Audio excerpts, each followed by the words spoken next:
Resilient to sharply higher U.S. tariffs, global growth is now showing signs of slowing. U.S. consumers are cautious and employment gains have slowed. U.S. inflation has picked up in recent months as businesses appear to be passing on some tariff costs to consumer prices. In China, GDP growth was resilient in the first half of the year, but appears to be softening as investment weakens. The Canadian economy is being affected by both U.S. tariffs and the unpredictability of U.S. trade policy. GDP declined 1.6% in the second quarter, largely as expected. Exports to the United States fell sharply, both as payback from the pull forward of activity in the first quarter and because tariffs are dampening U.S. demand. Tariffs are having a profound effect on several key sectors, including auto, steel, and aluminum industries. Chinese tariffs on canola, pork, and seafood, new U.S. tariffs on copper, and higher U.S. tariffs on softwood lumber will spread the direct impacts further. Uncertainty is also weighing on the economy. Business investment contracted in the second quarter. Many businesses have told us they have paused investment plans given elevated uncertainty about U.S. trade policy. Businesses are also concerned that demand in Canada will weaken as the economic fallout broadens. There are some signs of resilience. Consumption was stronger than expected in the second quarter, and housing activity increased. But in the months ahead, low population growth and weakness in the labor market will likely weigh on household spending. Employment has declined in the past 2 months, increasing the unemployment rate to 7.1%. In addition to significant job losses in sectors that rely on U.S. trade, employment growth in other parts of the economy has slowed as businesses have scaled back their hiring plans. Wage growth has continued to ease. Turning to inflation, CPI inflation was 1.9% in August, the same as at the time of the July monetary policy report. Excluding taxes, inflation was 2.4%. The preferred measures of core inflation have been around 3% in recent months, but on a monthly basis, the upward momentum seen earlier in the year has dissipated. A broader range of indicators, including alternative measures of core inflation and the distribution of price changes across CPI components, continue to suggest underlying inflation is running about 2.5%. The federal government's recent decision to remove most retaliatory tariffs on imported goods from the United States will mean less upward pressure on the prices of these goods going forward. Still, the disruptive effects of shifts in trade will add costs even as they weigh on economic activity. It is difficult to predict the extent of cost increases, where they're going to show up, and how they will get passed on to consumer prices. With some stability in U.S. tariffs in recent weeks, near-term uncertainty may have come down a little.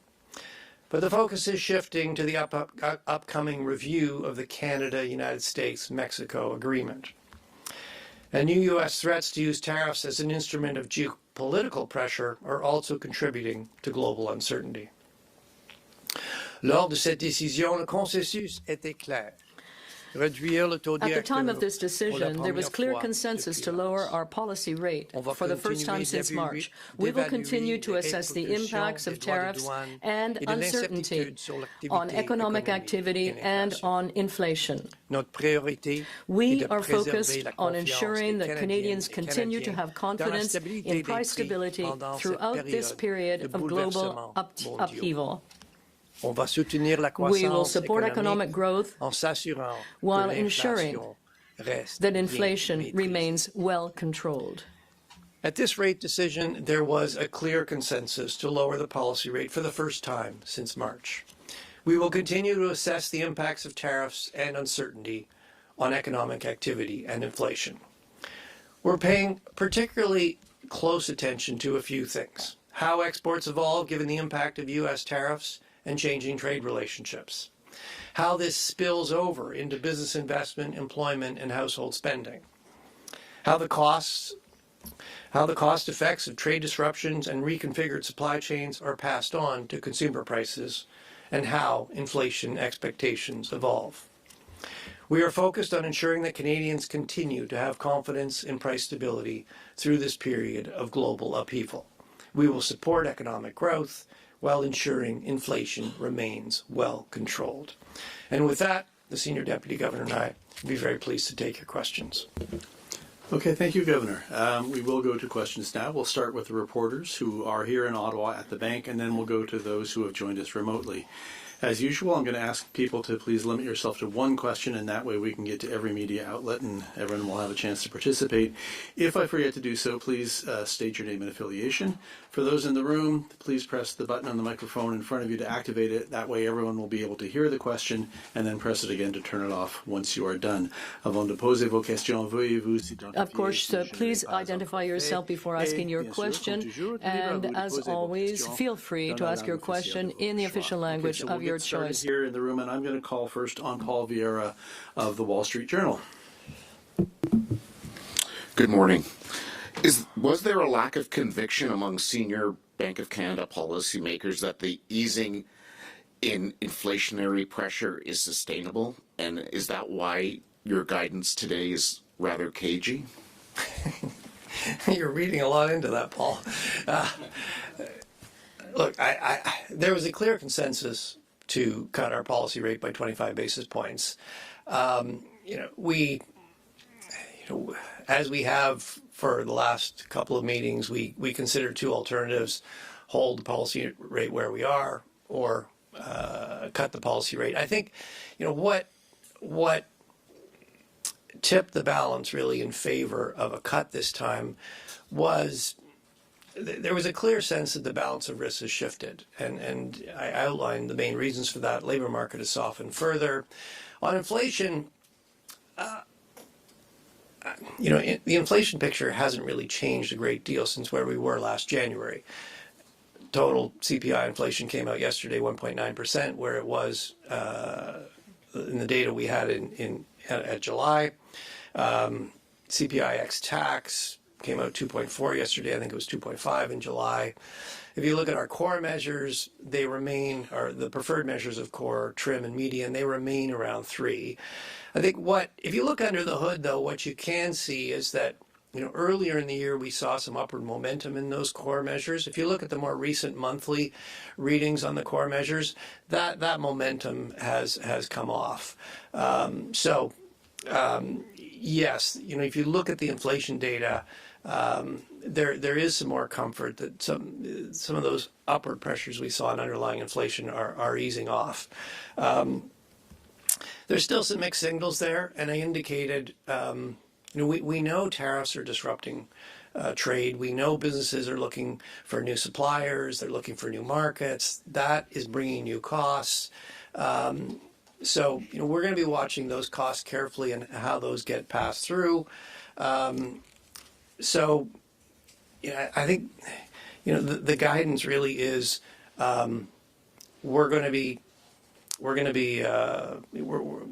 we're not as forward-looking. We're not being as forward-looking as normal, and we're paying close attention to the risks and uncertainties. We demonstrated today, if those shifts, we're prepared to take action. All right, I'll ask Kevin Carmichael from The Logic next, please. Good morning. Also missing from the communication today, besides any explicit guidance, is any mention of fiscal policy. There's clearly a lot coming down the track. Could you elaborate on how you're thinking about it? Surely it must have come up at the meetings, the deliberations over the past week. So, on fiscal policy, there have been a number of announcements of targeted support to the most affected, to the directly affected sectors, the sectors that are facing new tariffs. There have also more recently been announcements on some big projects. From our perspective, we will, as those plans become more concrete, we will be assessing their macroeconomic impact. Yesterday, the Minister of Finance announced the budget will be tabled on November 4th. We'll certainly be looking at that closely. I mean, from our macro perspective, it's less about individual measures and more about how everything fits together, what the overall macro impact is. And certainly once we have the budget, we will be assessing the implications of the government's plans on the economic outlook, what that means for growth, for inflation, and ultimately for what we need to do with interest rates. Okay, Greg Quinn from Market News, please. Good morning to you both. You are cutting interest rates, as you say, with core inflation at 3%, the top of your band. You're also looking at wider measures, and you say that those are 2.5%. Given how upset Canadians were when inflation jumped after the pandemic, aren't you taking some kind of a risk here with inflation pressures? Well, Greg, I do want to underline that, as you said, Canadians remain concerned about the cost of living.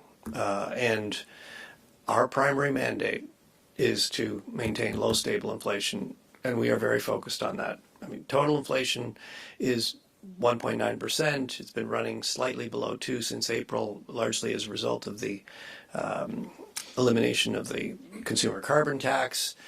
If you look at yes, trim and median are running around 3%. As I indicated in response to Paul's question, if you look at the more recent monthly readings, they're running around, if you look at like the 3-month moving average, it's about 2.5%. And if you look at a range of other core measures, you look at like traditional exclusion measures, CPIX, food and energy, CPIX, they're sort of 2.4, 2.6. If you look at the percentage of components of the CPI that are rising faster than 3, it's roughly about where it is when inflation's around 2.5%. So when we look at it, we see underlying, headline inflation's 1.9, underlying's running about 2.5. Some of that upward momentum we saw has eased off. So yes, we do need to consider where inflation is going. At this point, inflationary pressures look a little more contained, and against that background and the background of a weakening economy that will put additional downward pressure on inflation, that tipped the balance of risks in favor of cutting our policy rate today. But we are proceeding carefully. We are going to be balancing those risks, and we don't want Canadians to have to worry about big increases in the cost of living. Next, I have Mark Rendell from the Globe and Mail, please.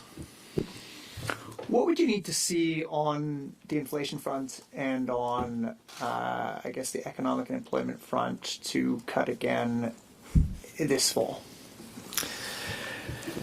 Well, Mark, if there was just one thing, the job would be so easy. I think you got to look at everything together. Obviously, tariffs are weakening the Canadian economy. You can see that very acutely in the directly affected sectors, for example, transportation and related services that are supporting those trade sectors. And you've seen employment, you've seen quite a bit of job losses in those sectors. One thing that has changed since July, when we looked in July, what you saw is that in the rest of the economy, employment was still growing. Employment growth in the rest of the economy has now slowed. We will certainly be looking very closely at what are the spillovers from weaker exports to the rest of the economy, and that that is going to be an important factor going forward. The weaker the economy, obviously, the more downward pressure that puts on inflation. The other side of it, though, is certainly when you talk to businesses, they're telling us they're facing a host of new costs related to trade disruption. They're trying to change their supply chains, they're finding new suppliers, they're trying to develop new markets, they're trying to reroute things. That all entails cost. And when you step back, the reality is tariffs are increasing trade friction with our biggest trading partner. That has efficiency costs. Monetary policy can't undo that. It can't reverse that. What we can do is help the economy adjust while maintaining well-controlled inflation. That's what we're focused on. To get more specifically to your question, it's going to be about balancing those risks. We've demonstrated today if the risks tilt, if the risks shift, we're prepared to take action. And if the risks tilt further, we're prepared to take more action. But we're going to take it one meeting at a time. We are taking a shorter horizon. We're being a little less forward-looking than usual. And we'll make that risk assessment in October when we get there. Okay, Promit Mukherjee from Thomson Reuters, please. Good morning, Governor. Governor, the federal budget, as you also said, will be just after a week of your October's rate decision. Would you rather just wait in October and take a decision in December whether to cut or not, considering that we'll only after the budget will be clear how much of fiscal stimulus is coming, how much of cost-cutting measures are coming? Well, if fiscal, if the budget was the only thing happening in the world, that might make sense. But I expect there's going to be, we're going to get a lot of new information between now and then. And I've highlighted a number of things we're looking at. We're particularly focused on what's going to happen to exports. I mean, we saw a very sharp drop in exports in the second quarter. Part of that was just undoing the pull forward that we saw in the first quarter. Part of that is less U.S. demand for our exports because there's tariffs. The other thing we've seen on the export side is we've seen some increase in our exports to other markets. So going forward, we're going to be watching very closely where do exports go from here. As I mentioned, how does that spill over into the rest of the economy? Where do those additional costs go that businesses are facing with the disruption of trade, and what happens to expected inflation? So those are the key things we're going to be watching, and we'll be looking at the balance of risks carefully as we come into October. Fiscal policy, I expect between now and the next decision we will get some more information. As I said, for us, seeing it all put together in the budget is important because that gives you the kind of overall macro perspective. Okay, I'm going to call for the final time on Randy Thantong-Knight from Bloomberg News. Randy. Hi, Governor. There are two parts to my question. So the first part is, recently there have been continued strains in funding markets. Will the Bank of Canada consider a technical adjustment to the deposit rates again, similar to how you did in March? And the second part is, can you explain what's happening with Quora and liquidity in overnight repos? Yeah, there's been a number of things going on in the overnight markets, Randy. I mean, the primary one, the thing that's had sort of the most direct effect, is we had a big maturity early in September, big bond maturity. And so there was a step down in the amount of liquidity in the markets. That's put a bit of strain. I think the markets are still digesting that step down and adjusting. We also, you'll recall, in our financial stability report in May, we talked about a greater presence of foreign hedge funds in the market. They fund on the repo market. They fund Government of Canada securities on the basis trade. That trade there's a bigger demand for that trade when there's an expected move in policy rates, as there has been in the last few weeks. So there's more than one thing affecting overnight markets. We've got a variety of tools that we can use. We're not contemplating any change in the deposit rate right now. Our plan, I think I answered this question last time, our plan to normalize our balance sheet is still on track. It's the same as we've shared consistently all along. We do expect some of this turbulence as we get down to our steady state settlement balances, but we've got a variety of tools we can use before looking at the deposit rate. All right, next I'm going to call on Jordan Gowling from the Financial Post, please. Hi, Governor. Where are we in terms of cost increases brought on by trade disruption? Are Canadian businesses still holding on to those costs or passing them on? And how much of a concern is that for policymakers when we're talking about the risks to the inflation outlook? Well, I'll answer that in two parts. I mean, the first part, what we've actually seen in the data that we have. So what we've seen in the data that we have is, as I mentioned,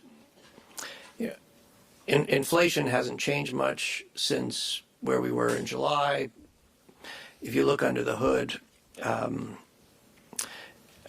monthly data suggests some of the pressures on corn, upward pressures that you see in core inflation in particular, have eased off.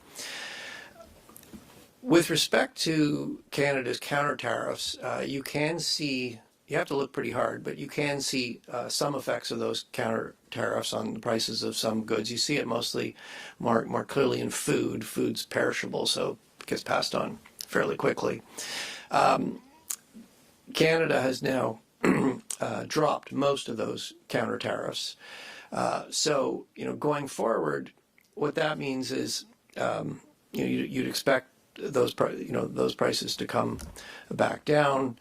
I think, from our perspective, from a monetary policy perspective, I guess what I would underline is that, the effects of counter tariffs, the direct effect is a once-off increase in the prices of those goods. That'll show up as higher inflation temporarily, but to the extent that it's just a once-off level increase, the impact on inflation would be temporary. So we would tend to look through that. But, the risk for us is that a temporary increase, the increase in those prices has knock-on effects to other prices, and then it starts to look like ongoing inflation. I mean, from our perspective now, the fact that the direct effect of the counter tariffs has been removed, that takes away the first round effect, so there won't be a second round effect. So from our perspective, looking forward, that has taken off some of the upside risk to future inflation, and that was one of the things that tilted the risks today in favor of cutting the interest rate. All right, next I'll ask Mackenzie Gray from Global, please. Hi there. Further to the counter-tariff conversation, can you outline how large a factor that was in the rate cut today? And as well, there still are some counter-tariffs on things like steel products. Do you view that as a potential inflation risk going forward?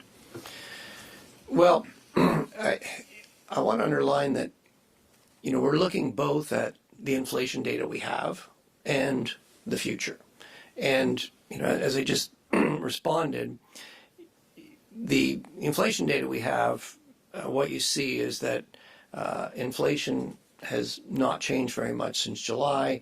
And if you look at some of the more monthly indicators, some of that upward momentum we were seeing earlier in the year has fallen off. So that's telling us that the risk that inflation is going to move up further has gone down.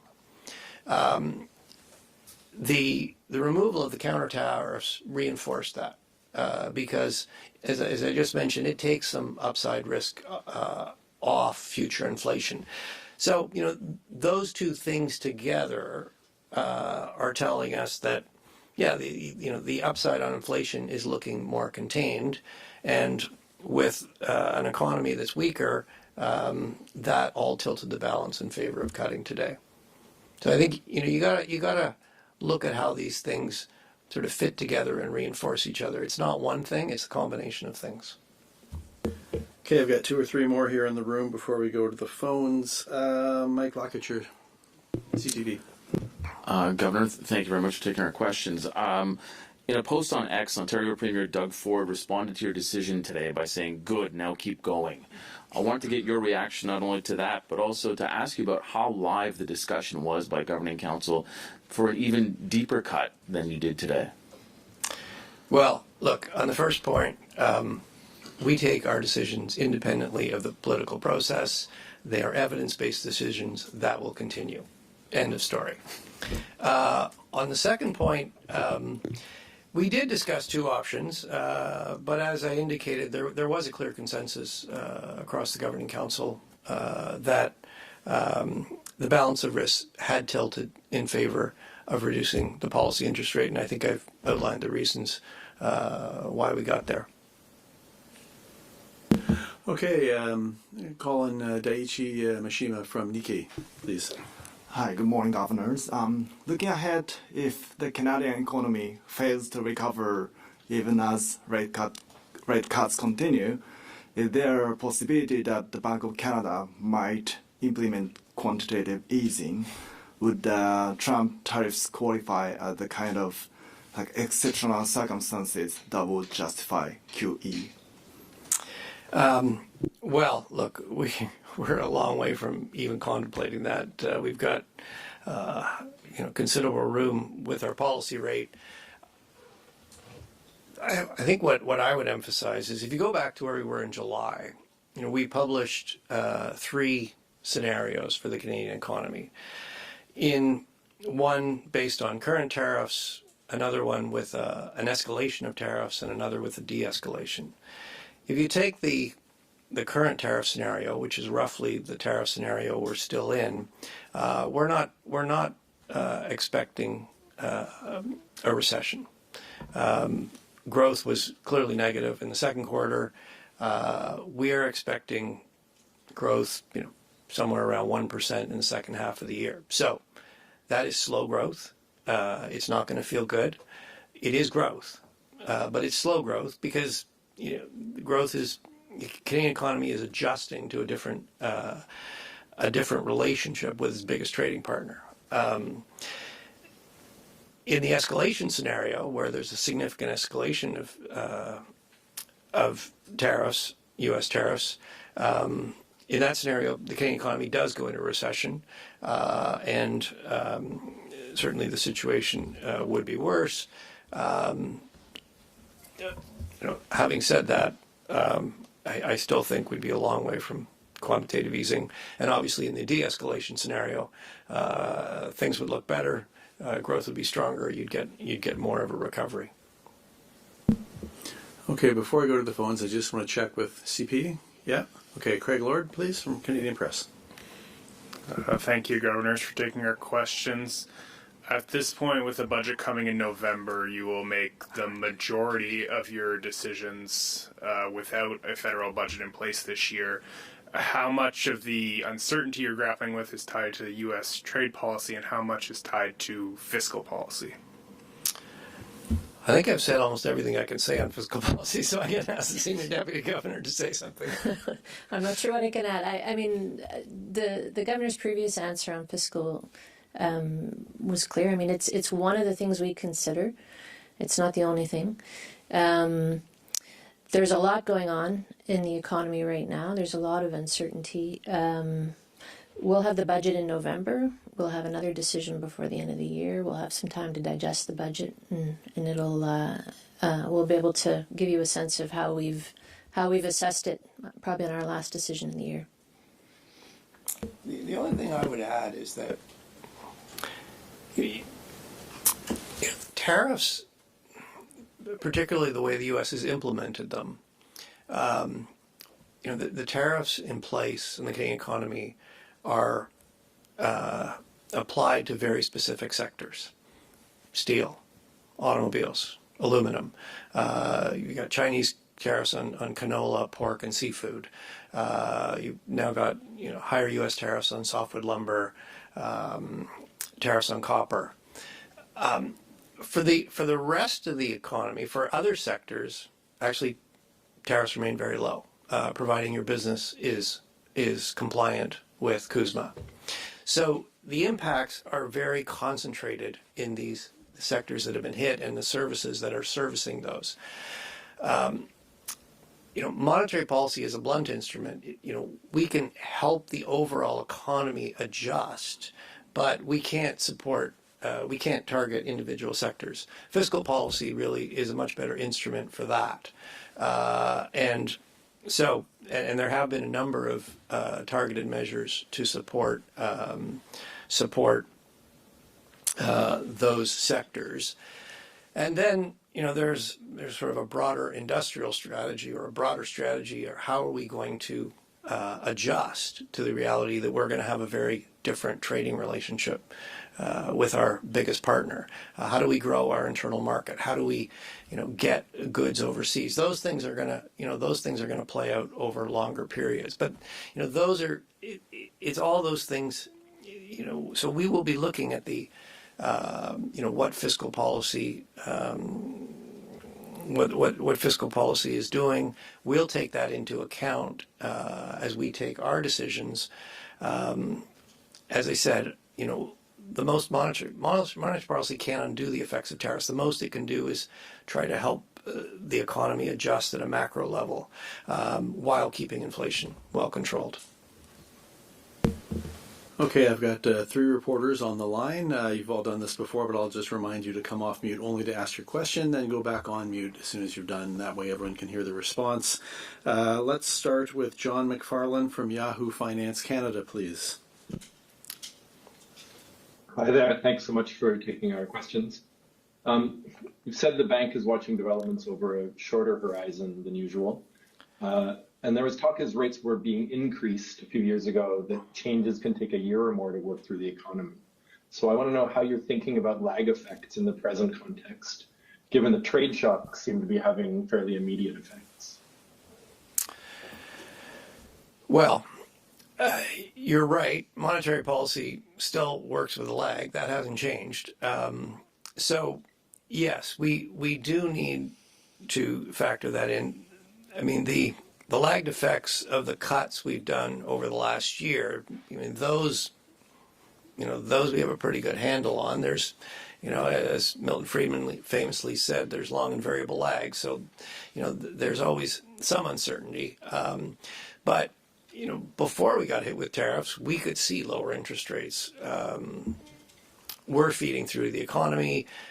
Growth was picking up. The unemployment rate was ticking down. Then, come February, we're hit with a series of tariff threats, tariff reversals, and we've seen the consequences of that. I will stress that, yes,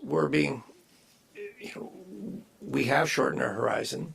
That makes sense in a situation of greater unpredictability.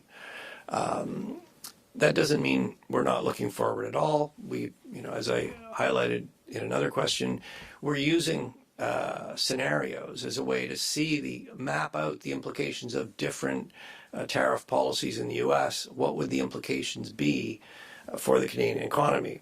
So we're using the scenarios to map out what different futures could look like. And those have been very helpful in our decision making because we're trying to take decisions that would be robust to more than one outcome.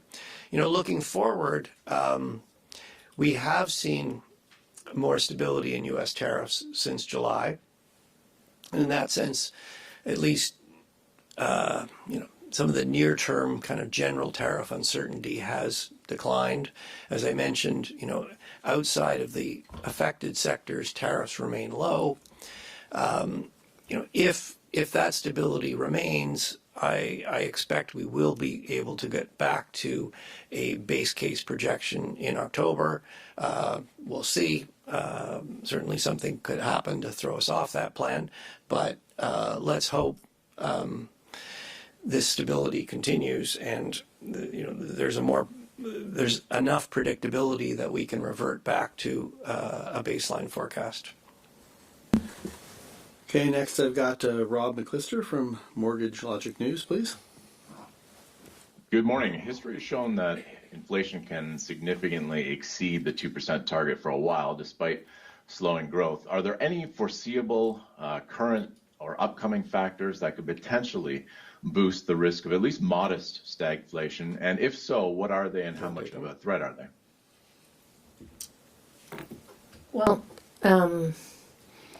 as the governor just outlined, I think we continue to think through a number of different scenarios. I mean, we've had a number of questions here today. We have seen a bit more stability in the tariff policy. That could change.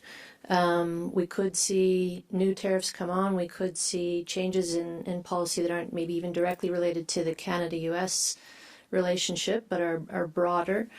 That could translate into some renewed inflation pressure. We talked about the indirect effects. I mean, even in an environment where we're not seeing direct effects of tariffs on prices, we are hearing consistently from businesses that they're putting a lot of effort into protecting themselves against an unpredictable trade policy environment. So they're rerouting supply chains, they're looking for new markets, all of those things. You can't see it as directly as a tariff price change, but they do result in general pressure on prices. We've talked about fiscal policy. We'll wait to see what that brings. So there's a number of risks out there, which is exactly why we're being cautious. We're shortening the horizon that we look over when we make our decisions, and making use of alternatives like scenarios and stuff to think through how these different outcomes could affect both inflation and growth. And our final question is from Anna Pereira of the Toronto Star. Hi, good morning. Can you hear me okay? Yes, go ahead. So, Governor, you mentioned in your opening remarks that low population growth will weigh on household spending. How else does the central bank see that impacting the current weakness in the economy? And are you worried at all that it could prolong the contraction already caused by the trade war?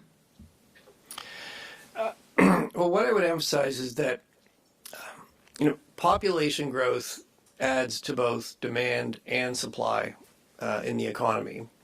So, yes, lower population growth means there's less new consumers in the economy, so you're going to see less growth in consumer spending. It also means that there's less new workers in the economy, so there's less new people looking for jobs in the economy. Other things equal, that should mean the unemployment rate wouldn't go up as much as it otherwise would have. So, and basically over longer periods of time, these demand and supply effects are balanced out. We've been through some big swings in population growth in recent years, coming out of as the economy reopened in post-pandemic. There was a big surge in population growth in Canada, and what did that do? Well, yes, it added, the labor market was overheated. It added some workers. It also put more pressure on the housing market, boosted consumption. We're now seeing the other side of that. I think, from our perspective, the message is, historically, population growth has evolved pretty smoothly. And so we have sort of certain rules of thumb about, what potential growth can be, how many new workers you would expect to be added to the labor market every month. We need to adjust those rules of thumb to the reality that population growth is lower. So, the number of jobs that the labor market needs to create every month to keep up with new entrants is lower than it's been historically. The amount of extra growth you're going to get in consumption by adding new people to the economy is going to be lower than it's been historically. So we tend to report numbers aggregate, but it is useful in that setting to look at consumption both in total and in per capita terms. Obviously, for each individual person, it's more per capita that matters. For the whole economy, though, total also matters. So you need to look at both of them. And that will do it for today's press conference. Thank you, Governor, Senior Deputy Governor. Thank you all for joining us. À la prochaine.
20 seconds to live.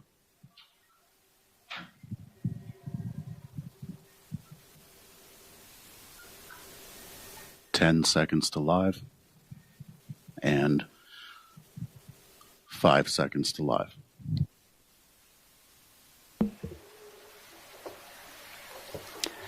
Good morning, everyone. Bonjour tout le monde. Welcome back to the Bank of Canada and this morning's press conference about today's interest rate announcement.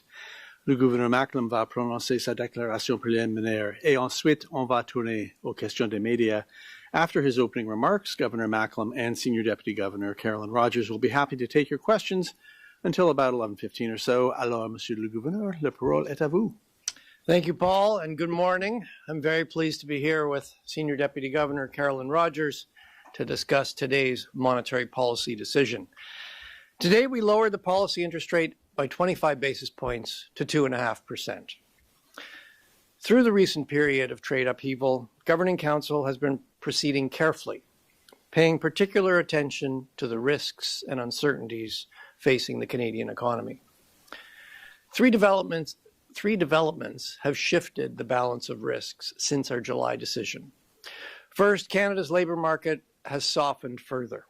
Second, although there are still some mixed signals, on balance, recent data suggest upward pressures on underlying inflation have diminished. And third, with the removal of most retaliatory tariffs by Canada, there is a facteur de 25 points de base pour le faire passer à 2,5%. Pendant la récente période de bouleversements commerciaux, le Conseil de direction a procédé avec prudence, en portant une attention particulière aux risques et aux incertitudes pour l'économie canadienne. Depuis la décision de juillet, 3 choses ont changé l'équilibre des risques. Premièrement, le marché du travail canadien s'est